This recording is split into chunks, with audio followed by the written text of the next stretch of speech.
یہ گناہ شہر صدوم کے اندر اس قدر عام ہو گیا کہ ہر گھر میں یہ گناہ ہونے لگا اور کوئی بھی محفل اس گناہ سے خالی نہ ہوتی۔ ادھر جب حضرت لوط علیہ السلام کو اپنی قوم کے اس فعل کا پتہ چلا تو حضرت لوط علیہ السلام بہت غمگین ہوئے اور حضرت لوط علیہ السلام نے اپنی قوم کو اللہ تعالیٰ کے عذاب سے ڈرایا اور اس گناہ سے منع کیا، جس طرح اللہ تعالیٰ قرآن پاک میں ارشاد فرماتے ہیں، اور کیا وہ بے حیائی کرتے ہو جو تم سے پہلے جہان میں کسی نے نہ کی؟ تم مردوں کے پاس شہوت سے جاتے ہو عورتوں کو چھوڑ کر، بلکہ تم لوگ حد سے گزرے ہوئے ہو۔ پیارے دوستو، یہ بدبخت قوم اس گناہ کے اندر اس قدر مبتلا ہو گئی کہ حد سے زیادہ بڑھ گئی۔ حضرت لوط علیہ السلام نے اپنی قوم کو بارہا دفعہ سمجھایا، لیکن یہ قوم اس گناہ سے باز نہ آئی۔ جب حضرت لوط علیہ السلام اس قوم کو اس گناہ سے منع کرتے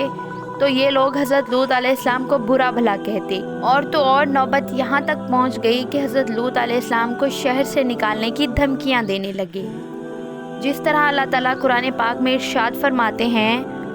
اور اس کی قوم کا کچھ جواب نہ تھا مگر یہی کہ ان کا کہنا تھا کہ اپنی بستی سے نکال دو، یہ لوگ پاکیزگی چاہتے ہیں۔ اس طرح جب یہ قوم حد سے زیادہ بڑھ گئی اور حضرت لوط علیہ السلام کو دھمکانے لگی اور ساتھ ہی حضرت لوط علیہ السلام کو یہ کہنے لگی کہ اگر تم اللہ تبارک و تعالیٰ کے سچے نبی ہو تو ہم پر وہ عذاب لے آؤ جس عذاب سے تم ہم کو ڈراتے ہو، اور اس طرح اس بدبخت قوم نے خود ہی اللہ تعالیٰ سے دردناک عذاب کو طلب کیا۔ پیارے دوستو، جب حضرت لوط علیہ السلام کی قوم اس بدفعلی کی وجہ سے قابل ہدایت نہ رہی تو اللہ تبارک و تعالیٰ کی طرف سے دردناک عذاب آ گیا۔ چنانچہ حضرت جبرائیل علیہ السلام چند فرشتوں کے ہمراہ خوبصورت نوجوان لڑکوں کی صورت میں مہمان بن کر حضرت لوط علیہ السلام کے گھر تشریف لائے تو حضرت لوط علیہ السلام بہت فکر مند ہوئے، کیونکہ ان کی قوم پہلے ہی اس فعل میں بہت زیادہ سرکشی کر چکی تھی، لہٰذا وہ ان خوبصورت مہمانوں کو دیکھ کر مزید فکر مند ہو گئے۔ حضرت لوط علیہ السلام کی بیوی جو حقیقت میں منافقہ تھی، جب اس نے ان مہمانوں کو دیکھا تو وہ چپکے سے شہر صدوم کے لوگوں کے پاس چلی گئی، خوبصورت مہمانوں کے بارے میں ان کو بتانے لگی اور کہنے لگی کہ ہمارے گھر خوبصورت لڑکی آئی ہیں، اور شہر صدوم کے لوگوں کو اس بدفعلی کے لیے دعوت دینے لگی۔ چنانچہ شہر صدوم کے بدفعلوں کو جب اس بات کا پتہ چلا تو تمام لوگوں نے حضرت لوط علیہ السلام کے گھر کا محاصرہ کر لیا، اور یہ لوگ مہمانوں کے ساتھ بدفعلی کے ارادے سے حضرت لوط علیہ السلام کے گھر کی دیواروں پر چڑھنے لگے۔ چنانچہ جب حضرت لوط علیہ السلام نے یہ منظر دیکھا تو اپنے مہمانوں کو ایک کمرے میں چھپا دیا اور اپنی قوم کے بدفعلوں کو نہایت دل سوزی کے ساتھ سمجھانا شروع کر دیا، مگر ان بد ارادہ لوگوں نے اور بد کردار لوگوں نے حضرت لوط علیہ السلام کی کوئی بھی بات نہ مانی، اور اس قوم کے بدبخت لوگ حضرت لوط علیہ السلام سے کہنے لگے کہ ان خوبصورت نوجوانوں کو ہمارے حوالے کر دو تاکہ ہم ان کے ساتھ اپنی خواہشات پوری کر سکیں۔ ان لوگوں کی یہ بات سن کر حضرت لوط علیہ السلام نہایت رنجیدہ ہوئے۔ یہ تمام تر معاملات وہ خوبصورت نوجوان بھی دیکھ رہے تھے جو حقیقت میں اللہ تبارک و تعالیٰ کی طرف سے بھیجے ہوئے فرشتے تھے،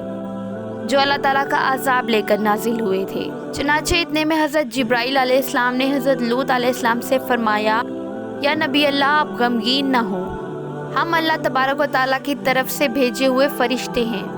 اور ان بد کرداروں پر اللہ تعالیٰ کا دردناک عذاب لے کر نازل ہوئے ہیں۔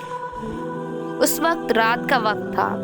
چنانچہ حضرت جبرائیل علیہ السلام نے لوط علیہ السلام سے فرمایا کہ آپ مومنین کو اور اپنے اہل و عیال کو لے کر صبح ہونے سے پہلے پہلے اس بستی سے نکل جائیں، اور خبردار کوئی بھی شخص پیچھے مڑ کر نہ دیکھے،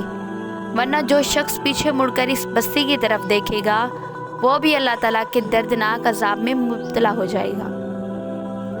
چنانچہ حضرت لوط علیہ السلام نے مومنین کو اور اپنے اہل و عیال کو لے کر اس بستی سے روانہ ہو گئے۔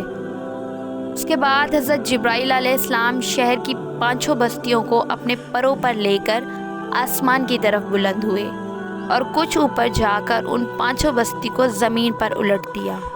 اور پھر اس کے بعد اللہ تعالیٰ نے اس بدبخت قوم پر پتھروں اور آگ کی برسات برسا دی، اور اللہ تعالیٰ کے اس دردناک عذاب سے شہر صدوم کو تہس نہس کر دیا۔ اسی دوران جب اللہ تعالیٰ کا دردناک عذاب نازل ہو رہا تھا تو حضرت لوط علیہ السلام کی بیوی جو حقیقت میں منافقہ تھی اور قوم لوط کے بدکار لوگوں سے محبت کرنے والی تھی، اس نے اچانک پیچھے مڑ کر دیکھا تو وہ بھی اللہ تعالیٰ کے اس دردناک عذاب میں مبتلا ہو گئی اور وہ ایک پتھر کے مجسمے میں تبدیل ہو گئی۔ پیارے دوستو، اس طرح دنیا میں ہم جنس پرستی کی ابتدا ہوئی اور اس طرح اللہ تعالیٰ نے دنیا کی سب سے بدکار قوم کو عبرت کا نشان بنایا اور ان پر اپنا عذاب نازل فرمایا اور شہر سدوم کے لوگوں کو صفحہ ہستی سے مٹا دیا۔ اللہ تعالیٰ سے دعا ہے کہ اللہ ہم سب کو ان تمام برائیوں سے بچائے جن میں مبتلا ہو کر پہلی قومیں ہلاک ہوئی اور ان پر اللہ کا عذاب نازل ہوا، آمین۔ پیارے دوستو، اگر آپ کو ہماری ویڈیو اچھی لگی ہے تو ہمارے چینل کو سبسکرائب کریں تاکہ ہر آنے والی نئی ویڈیو آپ تک پہنچ جائے۔ ملتے ہیں کسی نئی ویڈیو میں، تب تک کے لیے اللہ حافظ۔